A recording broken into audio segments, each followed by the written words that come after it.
Welcome, True Believer readers, to Let's Read Peter Parker, the Spectacular Spider-Man, a division of Let's Read Spider-Man, a proud member of the PPPTSSM Podcast Network. The PPPTSSM Podcast Network is home to many great podcasts. One that might interest you is a podcast about earning money by working weddings. Excellent, James B. Something I think you know something about, too. Join sleazy tabloid photographer Jake Jones as he explains all the ways to blackmail a bride and groom on their wedding day. Some examples are taking scandalous photos, taking embarrassing photos, withholding important photos. For more, listen to Jake Jones' Wedding Photog, Thursdays at 8 a.m. on the PPPTSSM Podcast Network. Sleazy wedding photos. We don't need the sleazy wedding photos rolling around, but I guess I'm glad we have a sponsor again today. James B., it's been a minute since we've seen Peter Parker, the Spectacular Spider-Man. Can you remind us what's been going on? Sure. Spider-Man's happy to be rid of his black suit, but not so much his girlfriend, the Black Cat, who, if you recall, gained her powers via the Kingpin. Flash was trying out for football teams, and Spidey battled the Spot, but I don't really think any of those stories are going to be too relevant as we move on to these books. That's true. And I guess when we say black suit, he's rid of the symbiote, but he still has an outfit the Cat fashioned him at some point, right?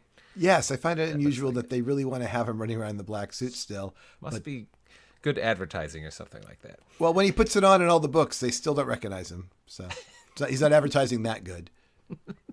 All right, well, let's see where he is. From April of 1985, Stan Lee presents Peter Parker, the Spectacular Spider-Man 101, Echoes, by Cary Burkett, Juan Alacantara, and Jack Abel. James B. Cary Burkett is back. I so enjoyed his Marvel team-ups that we read at the very end of Marvel team-ups. Let's hear what the story he wrote is. Spider-Man is having a rough day. He decides to catch a bluegrass concert, but too many couples remind him that he is alone, and he is missing Gwen Stacy. Over the next few pages, he thinks about her, remembers her birthday, and her smell. And he retcons her death, so she died exclusively from the goblin before she was webbed. Did you catch that, Eddie? You know, I did not see that. I went back and looked at it. It says the force of the goblin's blow, the shock from the fall, however it happened. I think they leave it a little vague, but good catch anyways, James B. All right, I got to jump in here, Eddie. Listen, she originally died. You can just Google this, everyone, right now. Go ahead and Google Gwen Stacy, broken neck, Spider-Man, image. You can just get to the picture.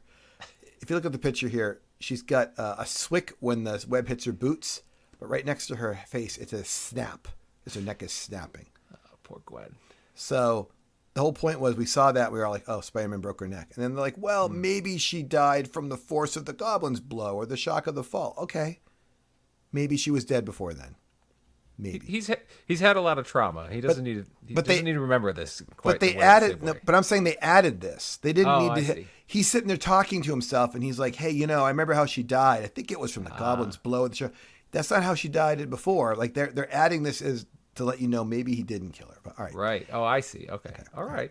Anyway, Mark Scarlatti, who's unable to get a job in Cincinnati or Cleveland, returns to his backlash persona and takes a woman hostage in New York.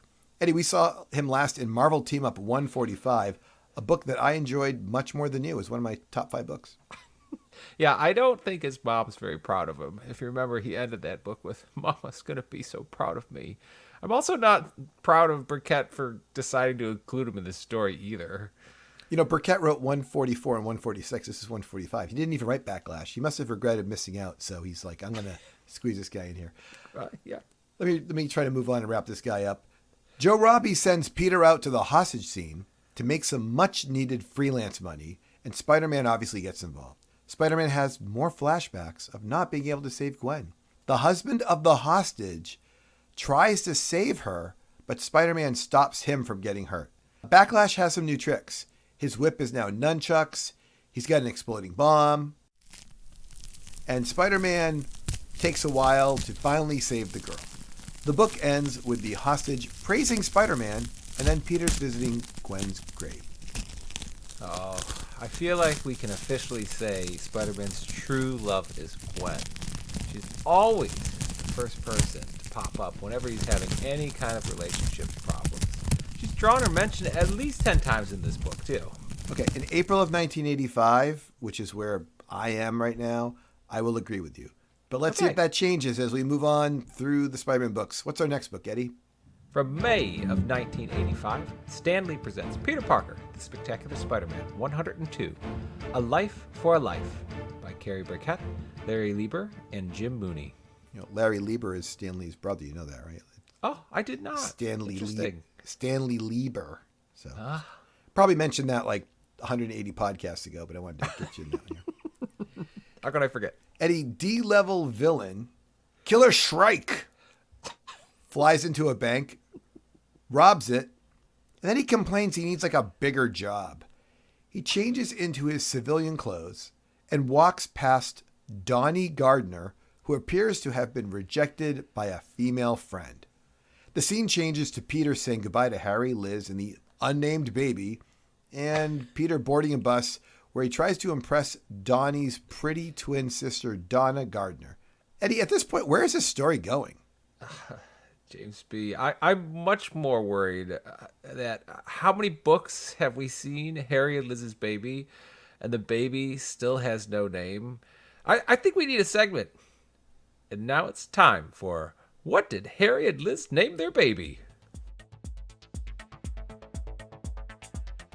James B., do you think it's going to be Norman to honor the dad? Maybe Peter as the middle name, the godfather? Or how about Ludwig to honor one of Midtown's most famous doctors? Well, I can't guess because I know the answers because I read ahead. You were there. Oh, okay. All right, James B., we'll let the listeners think more. Thank you for playing. What did Harry and Liz name their baby? James B., I really didn't know it was going to happen. Please help us. And we thought we were done with Marvel team-ups, huh? Killer Shrike. All right, here we go.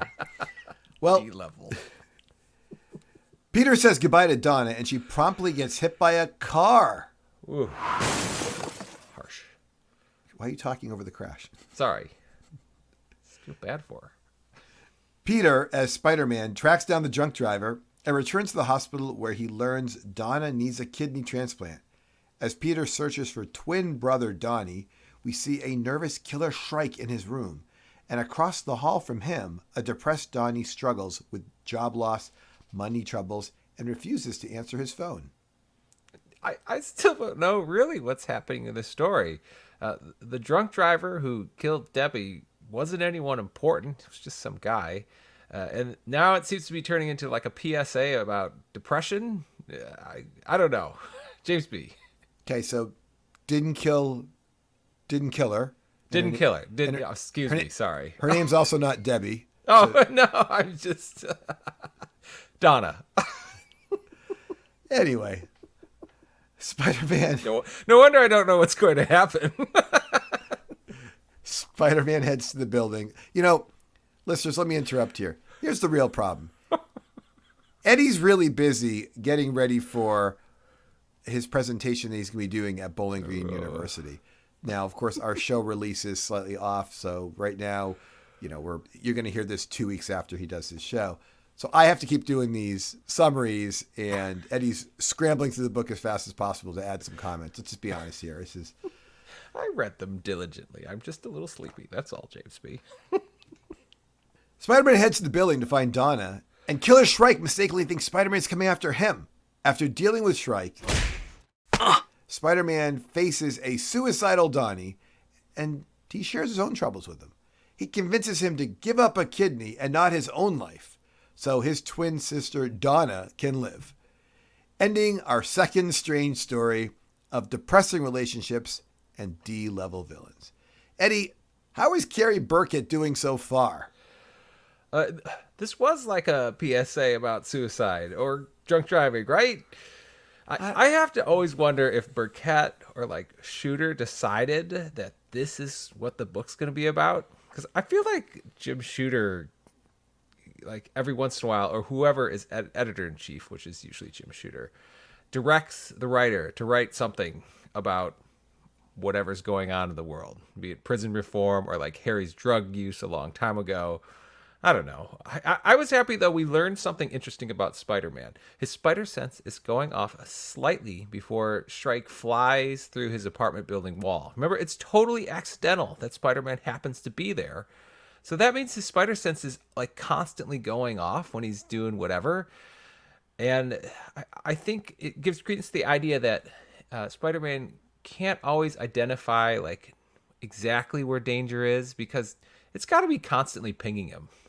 I want to point out that I've been praising Peter Parker, the Spectacular Spider-Man as being the absolutely better book, but that was up to book 100. Things right now are starting to turn for me a little bit with this series of books versus the Amazing Spider-Man. I think we might have a situation here. Maybe you can set things straight with the next book. Yes. From June of 1985, Stan Lee presents Peter Parker, the Spectacular Spider-Man 103, Compulsion, by Peter David, Rich Buckler, and Armando Gill. James B. favorite Captain Jean DeWolf I was just going to say that. and Spider-Man are interrogating 3 ESU seniors who reveal a story about how these upperclassmen bet they could defeat Spider-Man, and James B. is going to bet this is not going to be a good book. The students track his movement, his relationship to the Daily Bugle, and they even create a costume and a backstory for a foe to defeat poor Spidey, sending him threats and Eddie nearly exposing Peter Parker. This is such a weird offbeat setup. You know what my biggest problem is? That this is almost too plausible. Like in real life, these students could monitor Spider-Man enough if they had enough time to figure out like who he is and a lot about him if they really wanted to. It's too much real life because like the Kingpin still theoretically doesn't know who Spider-Man is. All right, whatever. Let's continue on, James B. Eddie, the Kingpin is too busy trying to figure out like how to deal with Vanessa because she's sick. He's got all his scientists working hard to make a new supervillain. And most importantly, he's trying to hire people to be his judo sparring partners. So he's got his hands full. He doesn't have time to do what these kids do. They're only grad students. All right. The book continues with references to Mr. Rogers, Star Wars, Beverly Hills Cop, a recent Fantastic Four cover, and Mayor Koch. But the gist of the story is that The Blaze was a concoction made up by these ESU students, but suddenly he actually showed up. And now we're in the hospital all wondering who the Blaze actually is. It's a good thing this book has a great resolution. James B., what happens? The story reminds us that the threat of the Blaze has upset families and Spider-Man in particular before it reveals that one of the ESU seniors thought this prank was going too far and he enlisted Johnny Storm and Spider-Man's help. Johnny played the part of the Blaze, which was the fictional character these guys created, and he pretended to seriously injure the reluctant student to teach the other 2 students a lesson. In the end, DeWolf is not happy, and the instigators do not seem to have learned a lesson. And I also have not learned a lesson as I read this whole book. You might be as upset as Jean DeWolf, right, James B.?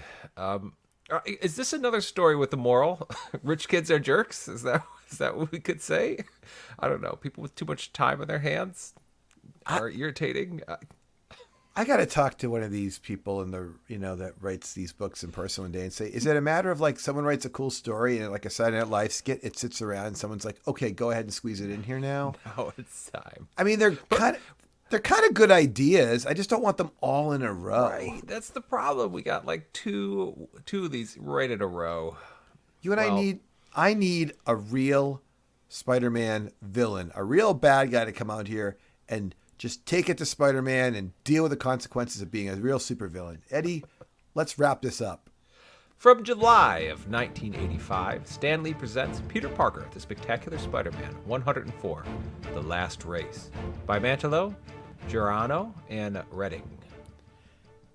Rocket Racer is stealing money before a bounty hunter takes him out with an electromagnetic net. Even with a warrant in hand, the bounty hunter's methods are not enough to make Spider-Man comfortable, and Spidey inadvertently helps Rocket Racer escape. Peter does some Bugle research, and Spider-Man tracks down the Racer's family, who is in debt due to the bail bonds they took out when he was arrested. Racer gives himself up, but the bounty hunter wants to kill him, so Spider-Man has to save Rocket Racer. This causes Spider-Man to lose the upper hand to the bounty hunter. However, instead of fleeing, Rocket Racer returns the favor. The book ends with Spider-Man hopeful that the evil bounty hunter's methods will get Racer an opportunity to get off easy with a judge, but Rocket Racer letting Spidey know that he is willing to pay his debt to society. Seems unlikely to me that a judge is going to help out Rocket Racer, however many times he has committed serious crimes. Is this another story with the moral too? The criminal justice system is corrupt and broken. I didn't give a moral to the first one we covered. I guess it Crime Doesn't Pay. That was like for Backlash. All these books seem strangely preachy to me. So like we have what? Crime Doesn't Pay. Life is Precious, because poor Donnie, is suicidal in there. Rich Kids Are Jerks, I guess, or maybe Money Doesn't Buy Class. And then lastly, The Justice System is Broken. Do you like that, James B? Or have I summed these up okay? Yeah, I'm actually kind of proud of you. I usually do the part you're doing, and usually you read the summaries, and I look for those connections as I'm reading them, but I didn't notice all this, so I was kind of lost in the weeds, and you did a very nice job. You did a good job with these things here. I think Rocket Racer, the judge isn't going to let him off. I don't know. I mean, geez, people in the Spider-Man world, right? Vulture in the machine shop. I mean, I can't believe Rocket Racer is probably going to be able to get off just by being Rocket Racer. Right. He'll find his way out, but... Yeah. Because he always shows up. He's back. Like hey, I'm back again, flying around on a skateboard, doing his thing. But now Rocket Racer, he's not a villain, really. Like, we now see that he is... Not only is he not a villain, but he's a bad kind of villain and hero. Throughout the story, it claims that he only became Rocket Racer to support his family. And he actually wasn't very good at it, too, at being Rocket Racer. Oh well. No villains. All of these books might have been okay, like you said, if they were interspersed through other stories, but all in a row, no thank you. Yeah, Rocket Racer, I guess is he the third biggest villain we had? I mean, Killer Shrike had a robbery. Ooh. That puts him at the top of the list. Oh, yes, no, Backlash held a woman hostage. That's like, he's the supervillain in this storyline. And then there's Killer Shrike, who's in his apartment feeling nervous about a robbery he committed. Then Rocket Racer is running from, he's skipping bail or something like that. Then there's those nasty rich kids. Let's tell the audience how they can send us some sympathy. Where could they reach out to us? You could email us at letsreadspiderman@gmail.com, or you can find us on Twitter at Let's Read Spidey. And I'm James B., joined by Eddie. Remember, listeners, that Let's Read Peter Parker, the Spectacular Spider-Man, is a division of Let's Read Spider-Man, a proud member of the PPtSSM Podcast Network. If you enjoyed this podcast, you may also enjoy a podcast about ways to avoid jail time when you do crimes. I guess so. I don't need that, but okay. Listen each week as guests such as Rocket Racer and Spoiled Rich Kids explain all the things you can do, such as tell a judge, I only committed the crime because the bail bondsman was a crook, or it was just a prank, or I have 7 brothers and sisters, and even my mom and friends in Cleveland won't help me. Listen to Rocket Racer and the Excuse Makers for 2 hours every Friday at 7 p.m. on the PPtSSM Podcast Network. I so hope we get an email from a convict or ex-con saying, oh, thanks for the recommendation. Goodbye. Goodbye.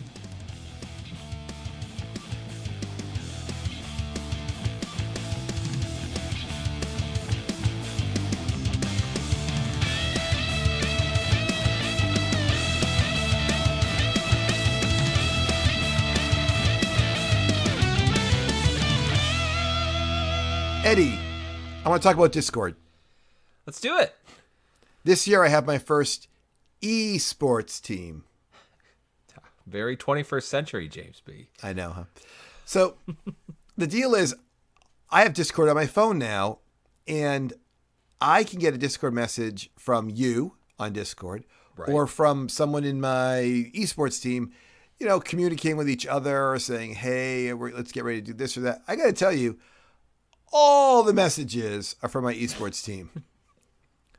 Where are all my Discord people, Eddie? I keep looking at my phone thinking someone's going to be like, hello, James B. and Eddie, or great episode, or I don't like Rocket Racer either. Or how could you say those terrible things about Rocket Racer? But all I get is people being like, bro, you on? And yo, I so good at this game, I dusted his skull. You know what I'm saying? Like, I want, could somebody... Got all the lingo, James B. Oh, boy. So I need some more people to join the Discord, and all you do is you get in our little thing on your phone or on your link, it says check out our live meetup and Discord information here, and there's a link, and you go there and you click on the Discord and you join our Discord, and then there you go. So and when you join it, just send me like a hey thanks, I'm here. I'm not 15. Well, unless you're 15, I'll take a 15-year-old talking about Spider-Man these days. That's right. So that's not an invitation for Ian Cooper to send me 100 Discords either.